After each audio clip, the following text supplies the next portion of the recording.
What's up, guys? Now, this is not going to be a regular podcast.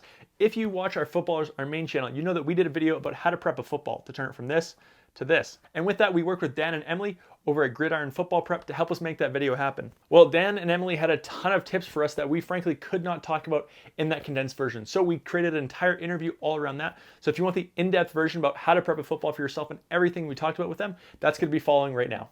Why don't we just start with who you guys are? Yeah, so my name's Dan Colson. Started this company 2.5 years ago with my wife. I worked at we've both worked at major sporting good retailers.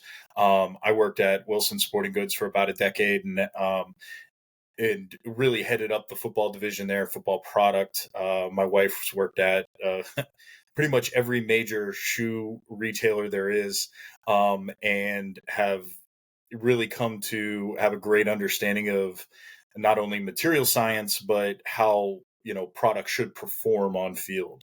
Out of that, in probably like 2015, I realized real quick the kind of key to understanding the football marketplace is how to prep footballs. So having an understanding of how to get footballs ready, how to extend the life of them, what quarterbacks are looking for, how to prep for different conditions, trial and error, working with the suppliers of the leather manufacturer, the factories that make them, things like that, where we were able to expand it to a really scientific level to make the best ball possible for people. And so when you're talking about like NFL quarterbacks and stuff, who are you guys or at least allowed to say that you know of that you're working for now, and like what teams are you working for that kind of trust you with this stuff? We work with a variety of professional and college teams.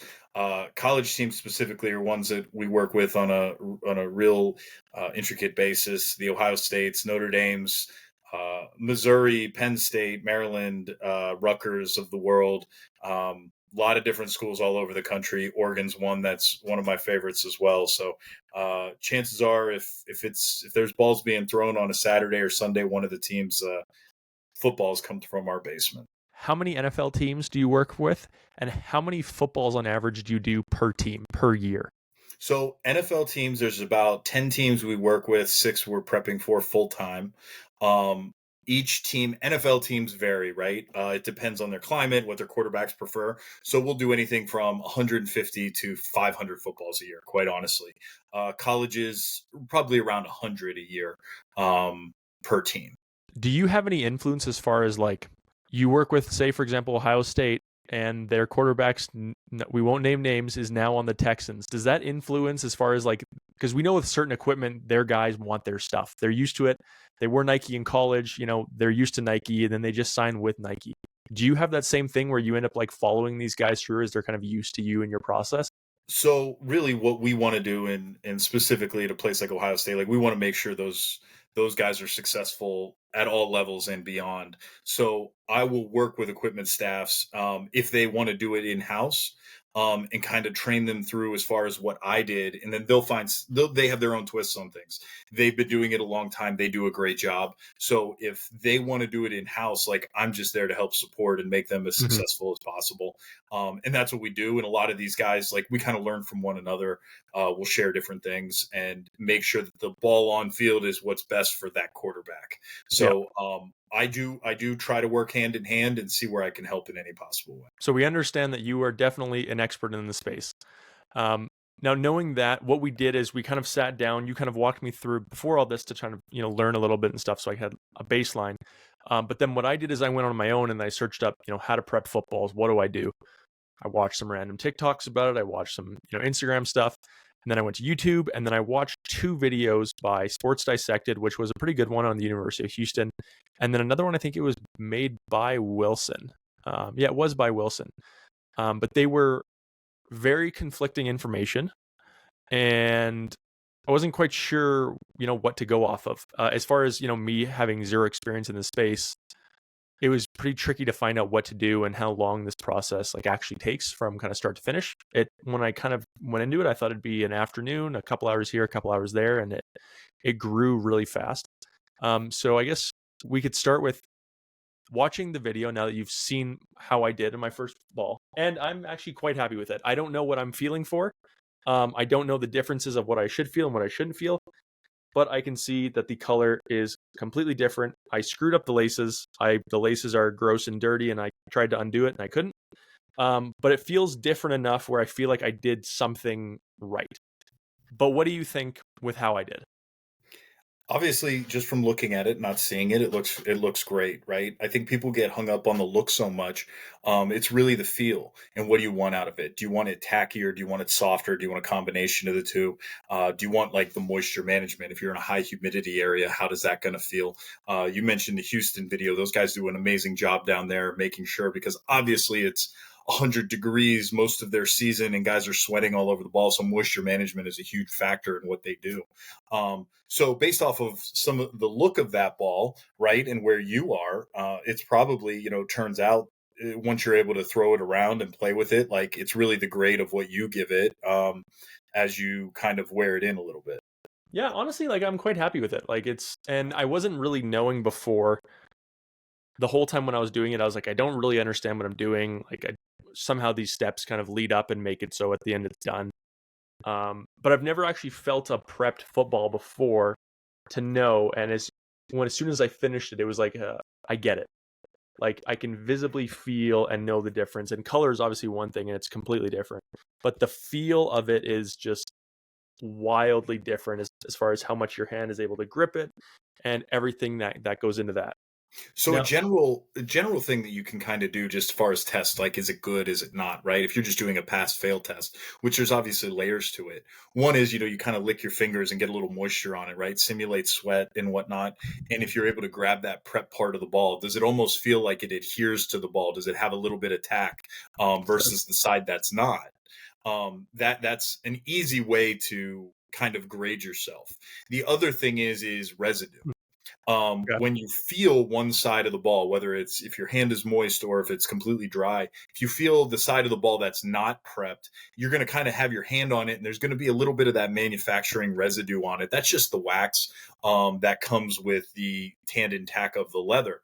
Versus if you grab the prep side of it, you're not going to have that, right? It's worn in. It's become more a part of the ball, and you've right. gotten some of the things out that you want to, and some of the product in that you've applied. So those are two kind of pass fail, if you Yeah. will, ways to grade your prep. Yeah, honestly, I'm happy with it. But like I said, the point of this is to learn and figure out how I can do it better based on having better materials, better understanding, better science behind it, and some of that stuff. So the first thing I wanted to start out with was the materials that I used to get the job done. I had a wet rag to get rid of some of the excess dye. I did that first and got a bunch of the red dye out of it. After that, I went into the conditioner, I believe. What did I do second? Remove the film. Oh, shaving cream. What is the shaving cream thing? And some people talked about in some of their videos about how the shaving cream is an agent to get excess dye out of the ball, basically. So how is this different from water? And I noticed with when you guys sell your products, other companies sell like literally a can of Barbasol as part of their prep kit, but you guys don't. Mm-hmm. So, uh, shaving cream acts as a couple different things. It does help extract some of the excess dye in the ball itself. It also can be a softening agent for the football. Lanolin is the active ingredient, and it really gets into the pores of the leather itself. The issue with it is that it continues, so the ball will expand over time and the life of the ball will be a bit shortened.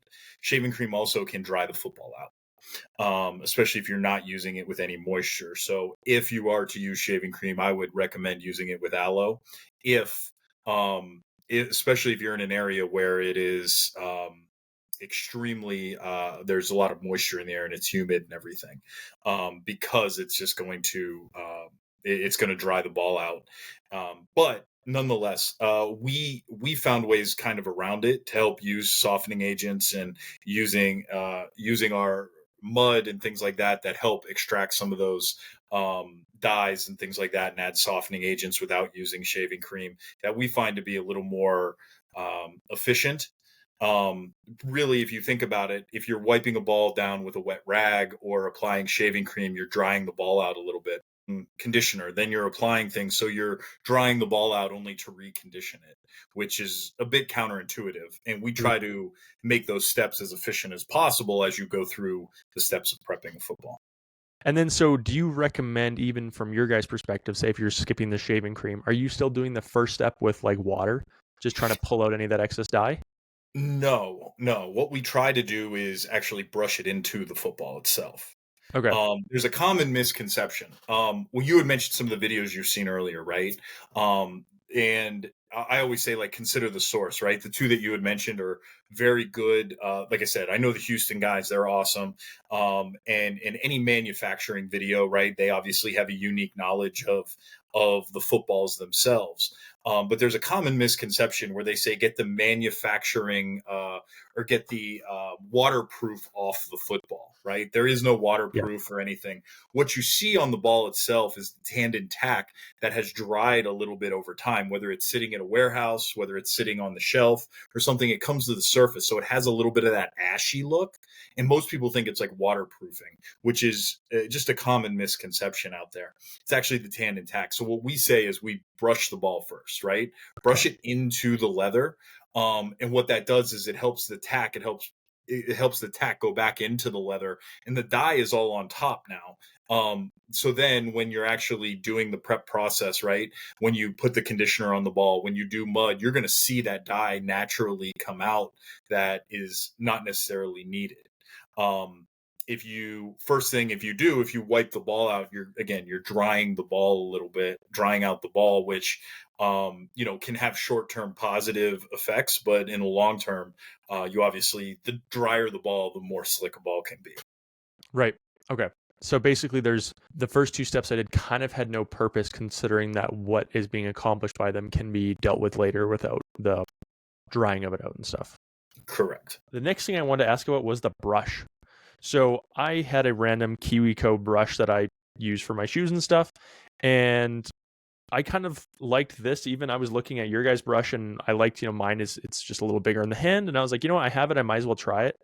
If I'm going to use this stuff, and if I want to, especially being in Canada, it's tough to buy stuff. I was like, I can get one of these 2 minutes away from my house. I can buy them at a 7-Eleven. Mm-hmm. What is the difference, if you know of, between kind of like my horsehair brush that I'd have for cleaning my shoes versus your guys' brush here? Absolutely. You just mentioned it, right? That's a horsehair brush is your shoe brush versus a synthetic brush, which is what we use. Now, the larger difference between the two, as far as like the fibers of what you're looking at, right?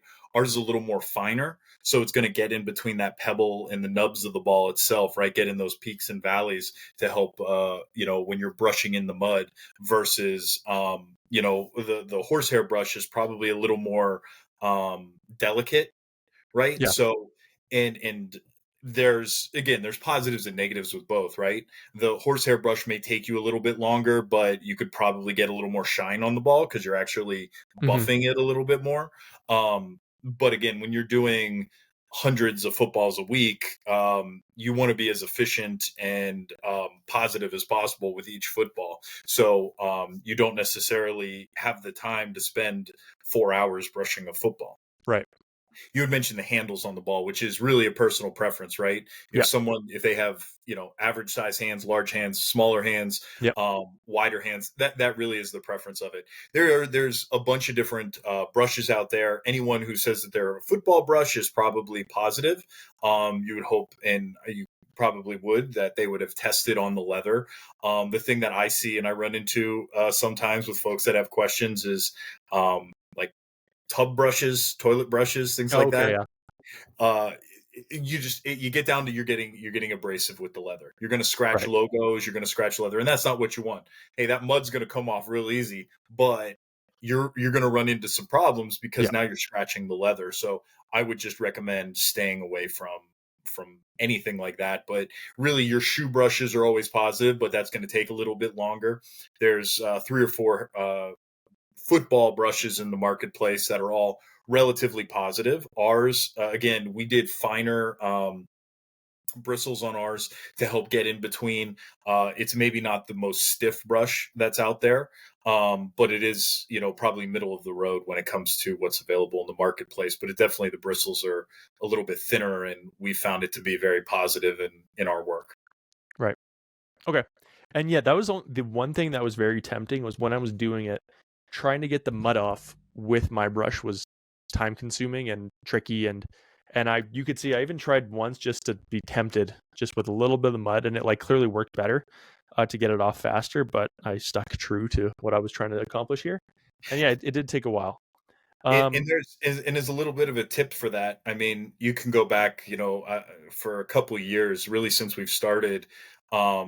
I've been saying, like, to think about brushing the mud into the ball versus off the ball, right? Doing short, circular strokes versus elongated strokes on the ball to try to think about getting that mud off. Right, I could take a brush and really elbow into it and do long strokes to get the mud off. But really, what you want to try to think about doing is brushing it into the ball. Mhm. Short circular strokes are very important.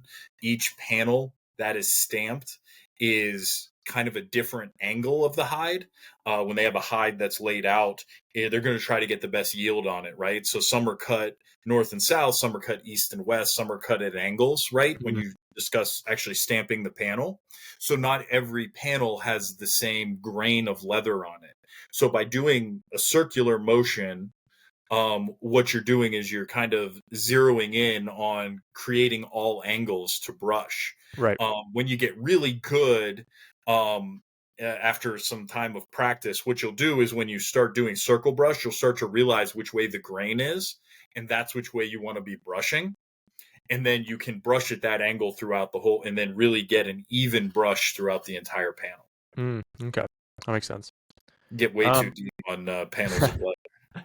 No, but it's good to know though, honestly. And like that was one of my biggest questions. Also, was brushing. I was doing it just like shoes, back and forth, back and forth, back and forth, right? And so the circle thing is new, and something I'll have to try and see how the circular motion is different.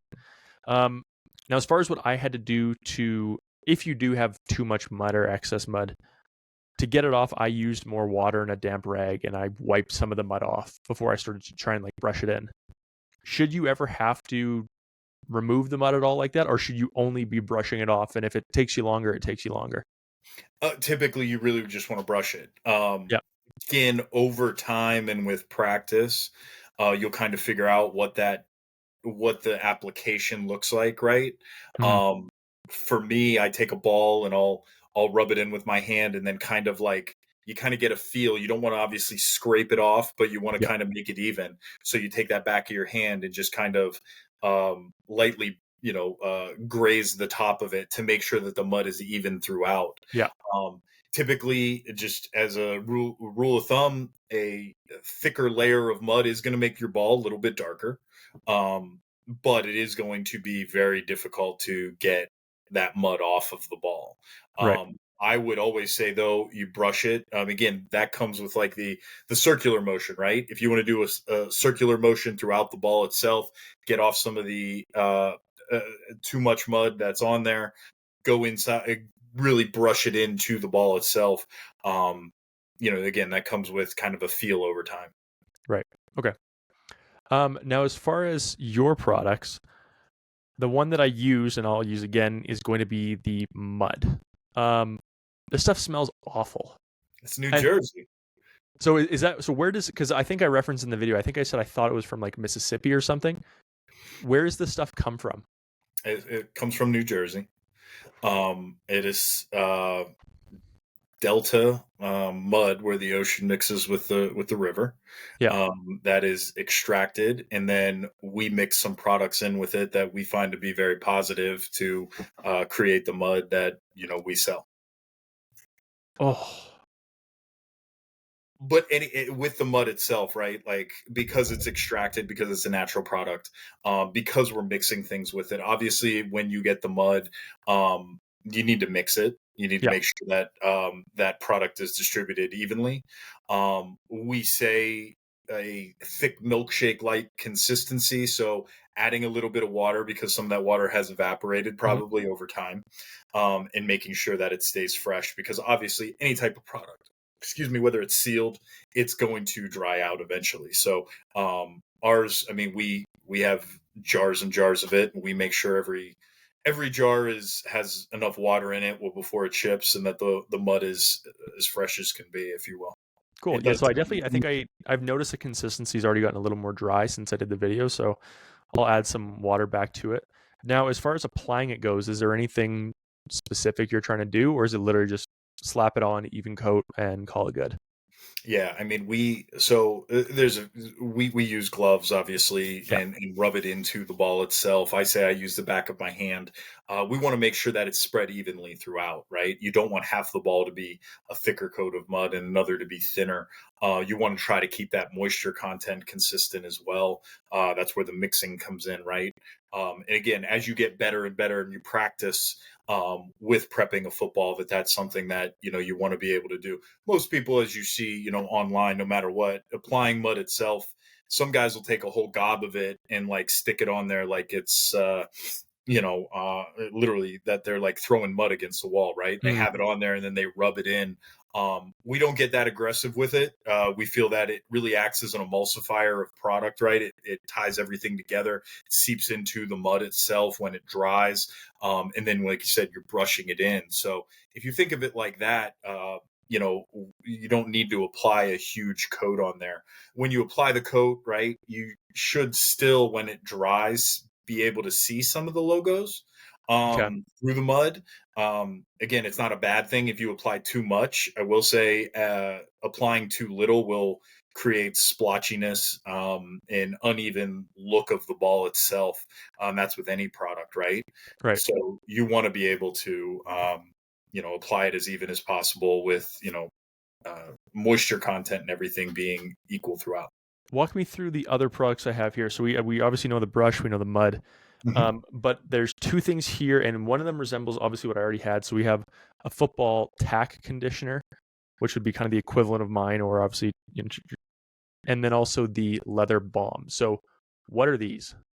So leather balm is really acts as a softening agent, but also helps with moisture management. It seeps into the leather itself, and when you apply it, you brush it in before you apply the mud itself. The actual the condition tack conditioner is exactly what it is. It conditions the leather itself, adds a little bit of softness, but the main purpose is to create a little extra tack on the ball itself when after you're applying. Okay.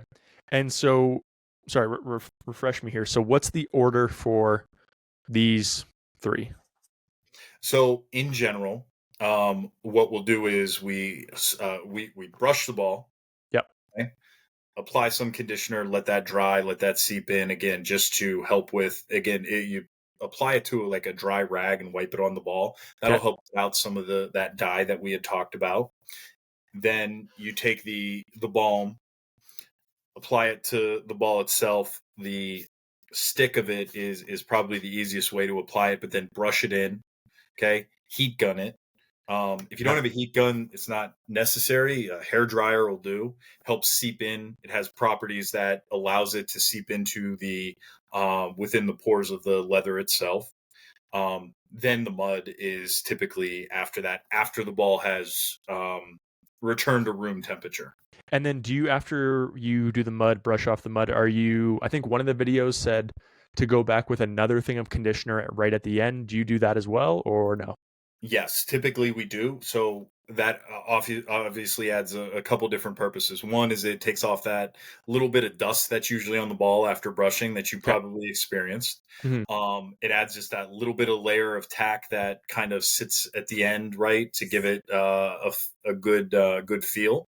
And then it also, so many guys are kind of attracted to balls that have that little bit of shine to it. So just visually, it adds a little bit extra there as well. Okay. Yeah, honestly, that brings a little side question. How the hell do I get the mud out of the crevice? Take your brush and kind of take a corner and Just just corner and just try and again work it out with a little edge. try to work it out with that. Typically it'll work. Now, I know you mentioned the heat gun. In the Sports Dissected video, they used a heat gun. Mhm. And I thought about hair dryer and I realized I didn't have either one with me. But then some videos were talking about the timelines and how long this stuff takes. Now, I know you can't speed up the process of the mud to cure, but how long are you waiting between each step? So really, it's when it dries. So right now, where I am in New Jersey, I mean, it's very dry out. It's it's turning colder. So typically, things dry at a rapid pace. So anytime I apply something to the ball, I want to make sure that it has completely absorbed into the ball. Um, in a place like, say, Miami, for instance, where it's a lot more humid, it might take double the amount of time Hmm. just because of the extra moisture content in the air. And again, it's a simple field test, right? You want to make sure that the ball feels room temperature, it's dry, and it doesn't have any, it doesn't get anything on your hands after feeling it between each step. Cool. So I think I'm actually honestly, and especially with the products, the nice thing is because of with your stuff, it has instructions on them. So that will make my life a lot easier so I can actually figure out what to do with all them, where mine, I'm kind of just eyeballing it and making it up as I go. But I honestly did want to talk about how this works and why people do it and some of the different questions behind the tack and stuff. So like, is there a different level of tack? Do different people have different like preferences, or is it like tacky is tacky? Like what goes into this? Well, absolutely. I mean, some guys want a ball a little extra tackier. Some guys want a ball softer. Some guys want, that tack softness balance. And it really depends on the quarterback. And what it comes down to is the way they grip the ball in their hand size. And they'll give the feedback based off of that. When we meet with people, we meet with quarterbacks, equipment managers, coaches. I'll have 5 or 6 different preps on the table. I'll have 5 or 6 different balls on the table of each prep, and we'll kind of talk through everything, and we'll say like this is a little bit less. So in a place like a Houston or Miami where it's Mhm. extremely humid, I would not recommend an extremely tacky football prepped, because when it gets out in those conditions it's going to become gummy, right? Okay. And whether it sticks to your hand or when you grab it your hand's going to slide a little bit, which is really not what you want at all, right? But a ball that's extremely tacky in extremely cold weather will harden. That tack will actually harden over time. So then you fall into that slick. So there's a balance between what you're looking at, and that Yeah. just comes with working with folks.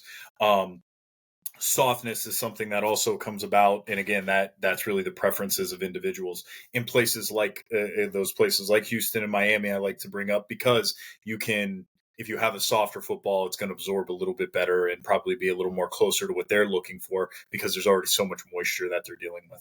How does it work with somewhere that's like a multi-climate?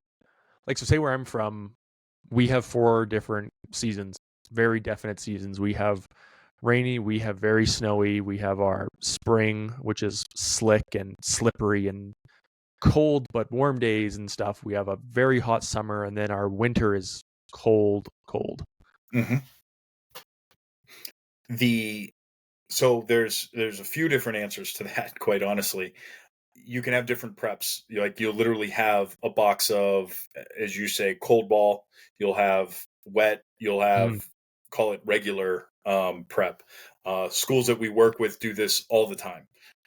We just sent out some balls that are going to a game this weekend that they're expecting much colder weather, so we did cold prep for them. yeah. We did a couple dozen over the weekend just to make sure that they were taken care of.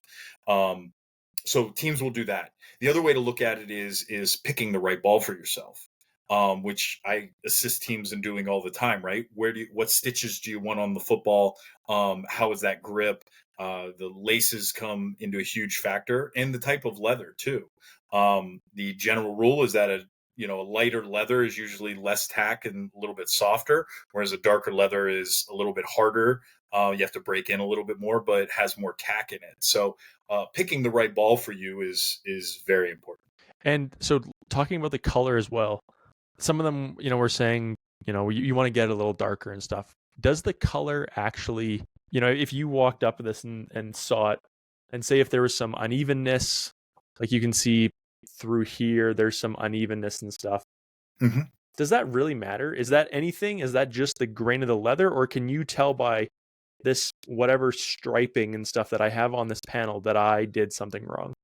So a lot of it is And quite honestly, because leather is a natural material, that it really is the grain of the leather.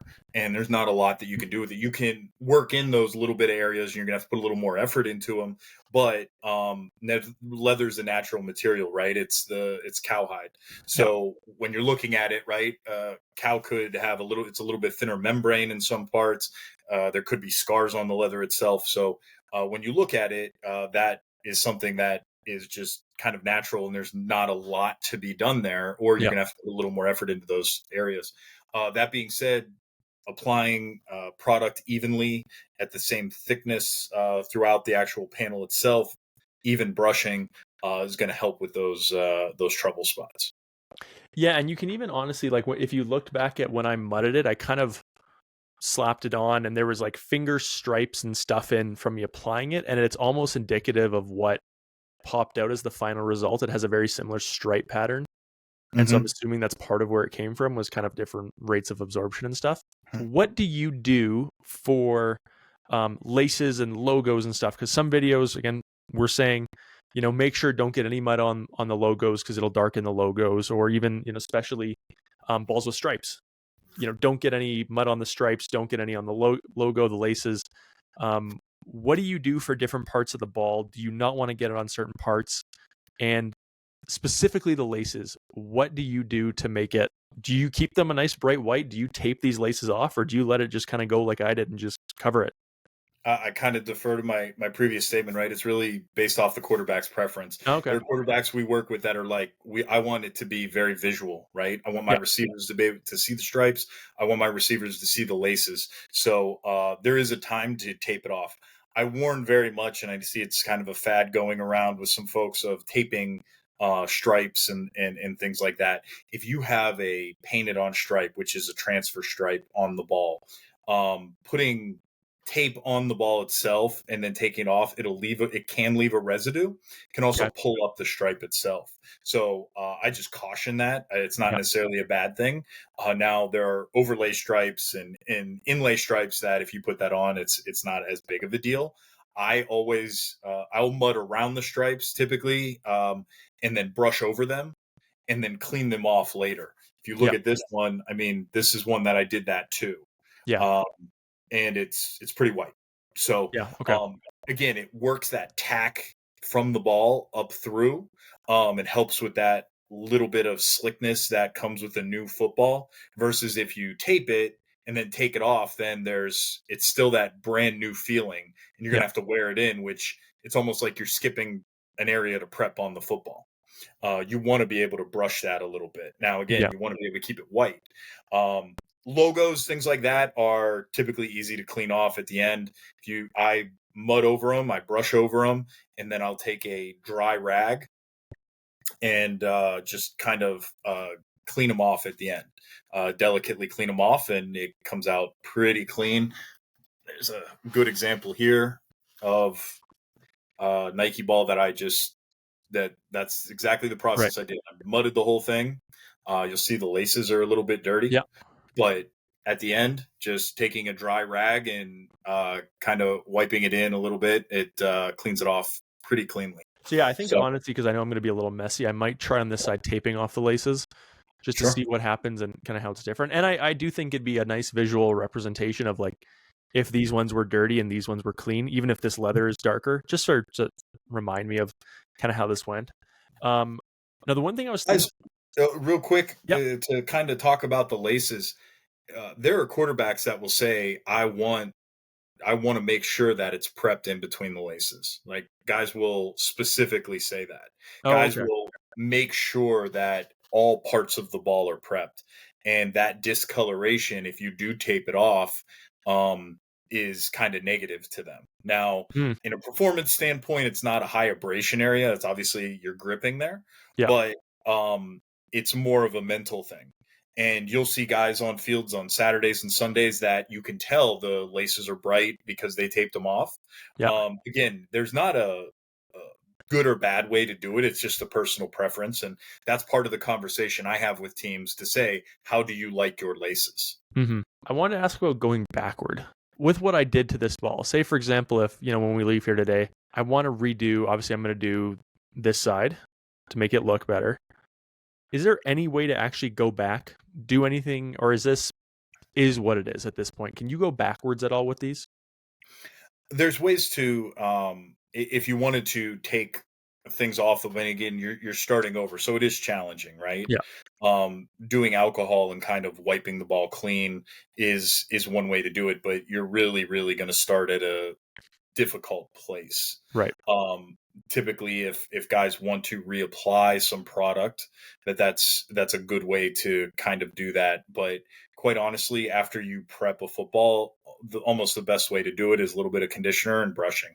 I'll recommend to any of my teams, quarterbacks, equipment managers, and it's common amongst equipment guys, brush the balls after every practice. It's 5 to 10 seconds a ball. It's real quick just to even that out, get any dirt off of it or anything like that. And it usually Yeah. does the trick to prolong the life of the ball. Honestly, that's pretty much all I have. I have the supplies, I have the instructions, I have everything I would need to do this again and kind of see how it comes out. And I'm excited to try different and kind of see how it comes out.